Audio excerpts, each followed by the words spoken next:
દાહોદ જિલ્લા પંચાયત બેઠક પર મોટો અપસેટ સર્જાયો છે। ભારતસિંહ વાખડાએ નવો રાજકીય ઇતિહાસ રચ્યો છે। ત્રણ મુખ્ય પક્ષોના ઉમેદવાર તરીકે ફોર્મ ભર્યું છે। ભાજપ, કોંગ્રેસ અને આપના ભારતસિંહ ઉમેદવાર છે। છેલ્લી ઘડીએ ભાજપે મેન્ડેટ આપીને ખેલ પાડ્યો છે। આપ નેતા ભારતસિંહ હવે ભાજપના શરણે ગયા છે। બચુ ખાબડના ગઢમાં રાજકીય ગણિતો ઉલટાયા છે। હરીફ નેતાને જ ભાજપે મેન્ડેટ આપી દીધું છે। એક જ વ્યક્તિ ત્રણ પક્ષના સત્તાવાર ઉમેદવાર જાહેર થયા છે। પેપરો બેઠકો પર કુલ 11 ફોર્મ ભરાયા છે અને ભાજપે 5 અને કોંગ્રેસે 2 ફોર્મ ભર્યા છે। દાહોદ જિલ્લામાં ભારે અચરજ અને કુતૂહલ સર્જાયું છે કેમ કે 15 તારીખે ઉમેદવારીનું ચિત્ર પણ સ્પષ્ટ થઈ જશે। સ્થાનિક રાજકારણમાં અત્યારે ગરમાવો છે અને ભારે ચર્ચાઓ શરૂ થઈ છે। વધુ વિગતો સાથે સંવાદદાતા શાબીર જોડાઈ ગયા છે। શાબીર, શું રાજકીય અત્યારે ગરમાવો છે, શું ચર્ચાઓ છે?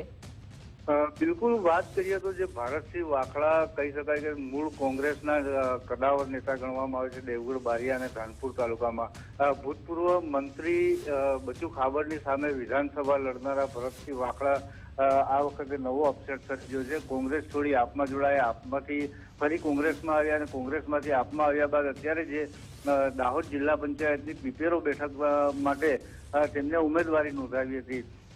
ઉમેદવારી દરમિયાન તેમને છે ને ભાજપ, કોંગ્રેસ અને આપ ત્રણેય પાર્ટીના મેન્ડેટ રજૂ કર્યા છે। એટલે કહી શકાય કે એક જ ઉમેદવારે જે તમામ મેન્ડેટ લીધા છે ત્યારે નવો રાજકીય જે ઇતિહાસ સર્જાયો છે।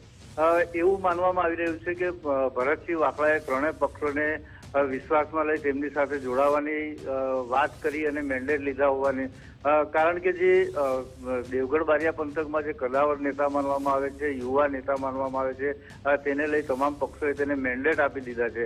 પરંતુ જે ત્રણેય પક્ષોને અંધારામાં રાખી અને ફોર્મ ભરતી વખતે મેન્ડેટ રજૂ કર્યા છે ત્યારે હવે જોવાનું એ રહે છે કે 15મી તારીખે ભરતસિંહ વાખડા કયા પક્ષ સાથે જોડાય અને ચૂંટણી લડે છે।